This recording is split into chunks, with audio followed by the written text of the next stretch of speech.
Am I the a-hole for kicking my girlfriend out and potentially making her homeless after she came out to me?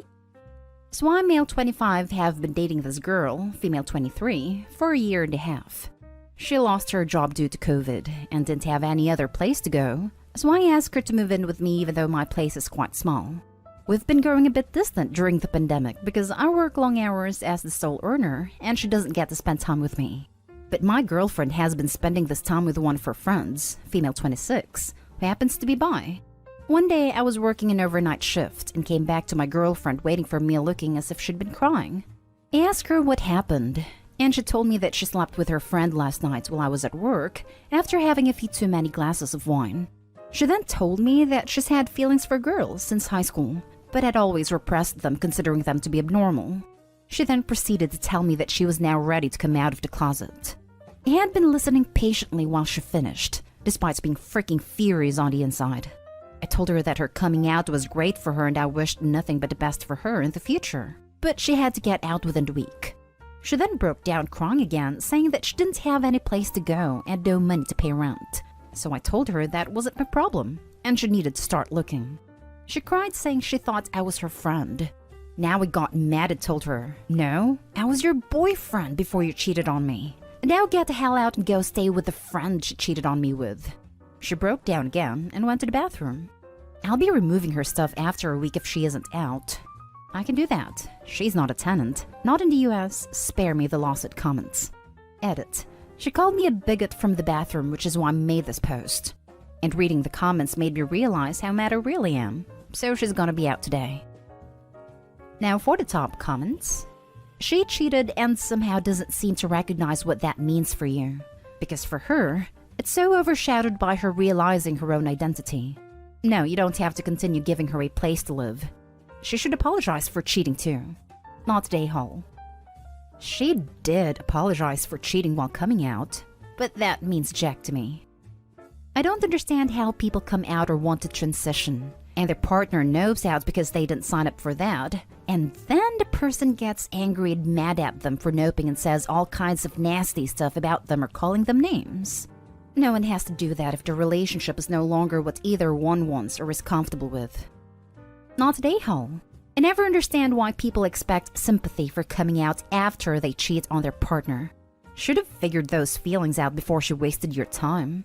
Such a horrible thing to do to anyone. But even crappier considering you've fed and sheltered her in her time of need. You're better than me because I would have kicked her out as soon as she confessed. I may not be that much better. I'm seriously considering it. You told her to go to her friend's place. Why isn't she packing up and doing that? Her friend doesn't have a place to share. She lives in a youth hostel. Not today, Hall. She cheated on you. Period. You don't get to pass on cheating just because you're coming out. That doesn't make the partner feel any better or make it okay. She's a cheater, and you were being more than considerate giving her a week despite her leading you on, lying to you, throughout your relationship and cheating on you. I'm thinking of making that tonight after she called me a bigot from the bathroom. Now for the next story. Am I the a-hole for telling the truth and exposing a web of lies my wife spun? My wife has been lying a lot lately. She is overly conscious of people's feelings, and she uses white lies to shift the blame onto others to lessen the blow of a situation, always to her benefit. She will find herself in situations where she wants to back out of weekend plans with her friends, or explain why she did something seemingly rude, etc. But she always blames me. My husband doesn't want me to leave this weekend, sorry, such an A. Or, I only screenshotted this conversation we had because my husband told me he wanted to see it. Sure, I can handle someone confronting me about that stuff far better than she can, as she has high anxiety when it comes to confrontation. But I'm really sick of being her scapegoat and letting people think I'm a selfish jerk. I was watching our kids this weekend while my wife hosted a bachelorette trip for her friend at my wife's aunt's lake house. Then last night, my wife calls me and says I can come over with the kids, rather than wait till early this morning like planned. I get to the lake house, and the girls are all still out at a bar somewhere, so I let myself in and put the kids to bed. Then my wife's aunt texts her after seeing me on her security camera and tells me she is upset that I was there. That's weird to me because she and I get along very well, and I'm even renting a house from her. She has really high anxiety, but she manages it well most of the time. She then texted me this morning and begins berating me about how I had no right to invite myself over and that I'm a bad father. Naturally, I was shocked and asked her what she meant. Turns out, my wife texted her saying she didn't know I was coming and that I'm an incompetent father and she had to help me because I didn't know how to watch my own kids. I told her that that was not true and that my wife invited me to come because she knew it was closer to my work and I could sleep in rather than get up early to bring the kids. I, of course, confronted my wife about why she would lie about me and say things like that about me. She then gets mad and says she was doing damage control on the situation and that it's far better if her aunt is mad at me than her. So now we're fighting because I, of course, don't appreciate being put in that situation, but my wife thinks it was a necessary sacrifice to keep her aunt happy with her. Not today, Hall. Hold up. You need a big wake-up call. Those are not white lies. This is not a small issue to be mulling over in AITA to blow off steam before returning to the status quo in your real life. Your wife badmouths and undermines you to seemingly everyone who matters in her life, to the point where they think you are a terrible father and husband. This is nefarious, dangerous, and outright inexcusable. It has already gotten to the point where she is way past believing her own lies, and the foundation is set where everyone in your mutual support network is against you. But how can you blame her family for being so ferociously against you, when it has been established that you are consistently behaving like a monster for months now? You could literally be one bad panic lie away from losing your kids or getting arrested for abuse. Look out for yourself. Think of your kids. Even for her to stop this now is not enough. This web of venomous lies needs to be reversed and burned to the root. Yes, that is a huge lie, not a white lie. She completely lied to everyone to get you in trouble. That is awful. She set you up for some reason. I think she's trying to find a way out of the relationship. She uses white lies to shift the blame onto others. That's not a white lie. That's just a lie. Not today, Hall. What are you doing in this relationship? It just started recently. At least I think it did. I've only just started to catch her doing it. Plus we have kids, so leaving is much harder. But I love her, of course. Not today, Hall. If this just started recently, you should be concerned that she is making an exit plan. Painting you as controlling and incompetent with your children may cost you custody and even significant visitation. Holy crap. I'm not sure therapy would even help, to be honest. She just sounds like an overall crappy, toxic person, and you need to get yourself and your poor kids away from her. I mean, damn, that's just messed up. Not today, Hall, but your wife sure is. Next story. Am I the a-hole for telling my boyfriend I can't afford to feed his kids right now? I really need the unbiased opinion of internet strangers that accept any adult judgment. For context, my boyfriend 36 male and my son Didai 36 female live together, and for the moment, I'm the main breadwinner. Boyfriend pays his portion of the rent and then I pay for everything else. Food, utilities, my portion of the rent, fuel, basically everything else. And I have to budget like crazy to cover everything. I don't have a great salary, but better than his. He's working and bettering his situation, and I support us with an open heart. No resentment and no expectations on repayment. He has 2 kids from a previous relationship that visit us semi-regularly when he's off work. So on to the issue. Last week, he kind of sprung it on me that his kids were coming to stay the night. I asked him nicely to let me know a bit sooner next time so that I could work my money situation. I reworked some things to feed all of us, and everything is good. I made a load of pancakes. Then yesterday, he tells me they are coming again. I think that his ex is asking, and I ask if it's after I get paid. He says no, it's not. So I say as gently as I can that it's the end of the month, and I can't really afford 2 extra mouths right now, and I'm having to borrow to make ends meet for the week as it is. He blows up. Says he doesn't see his kids, and it's not my responsibility and he'll sell his car for money if he has to. I love him and I love his kids, but the reality of the situation is that I can literally not feed them 2 right now. I know it's just 2 kids and a few extra meals, but it's the reality of our situation, and one of the kids is a preteen that eats more than I do some days, and that's okay. Please bear in mind that boyfriend has no money at all for extra anything. Am I the a-hole for saying I'm not able to accommodate his kids right now? Now for the top comments. Not the a-hole. You can't spend money you don't have. pretty much sums up how I feel about it. There are no bad feelings towards anyone here, just facts. I can see why you'd feel angry and frustrated, just not angry and frustrated at you. This whole situation sucks. Nobody should be in this financial position. But it sounds to me like you're doing your best to help out when you can. I hope he realizes this once he's not feeling quite so immediately frustrated and disappointed. Not today, Hole. Quick question. If he acknowledges that they're not your responsibility, exactly why is he mad? It just seems like he and the children's mother want a bum off of you, / dump their kids in your lap whenever they want with no lip from you. That's not the kid's fault, but it's not your problem either. Worry about you and your baby.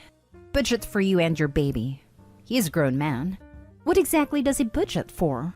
You should seriously rethink whether or not you want the rest of your life to look like this. I don't think your boyfriend actually wants things to change.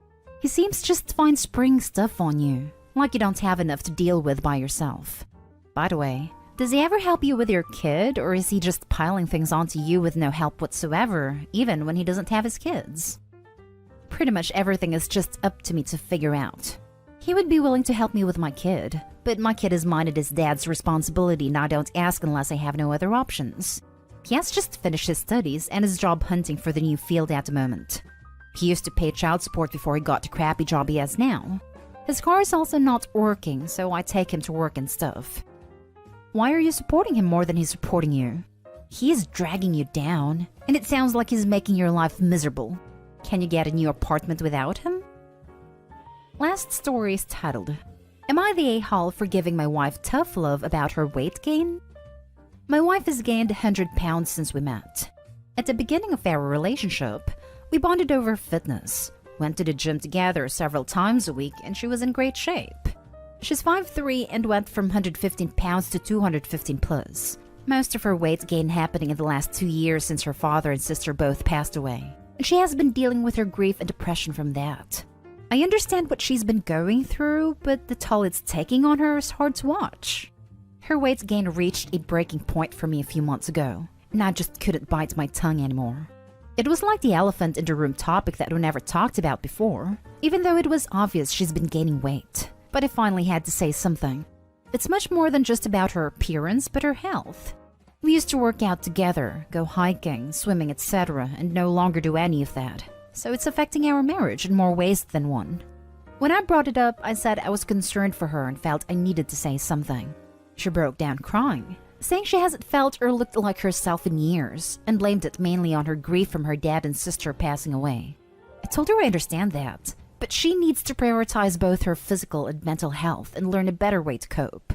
She agreed to start grief counseling to start working through all this, and hopefully turn her health around.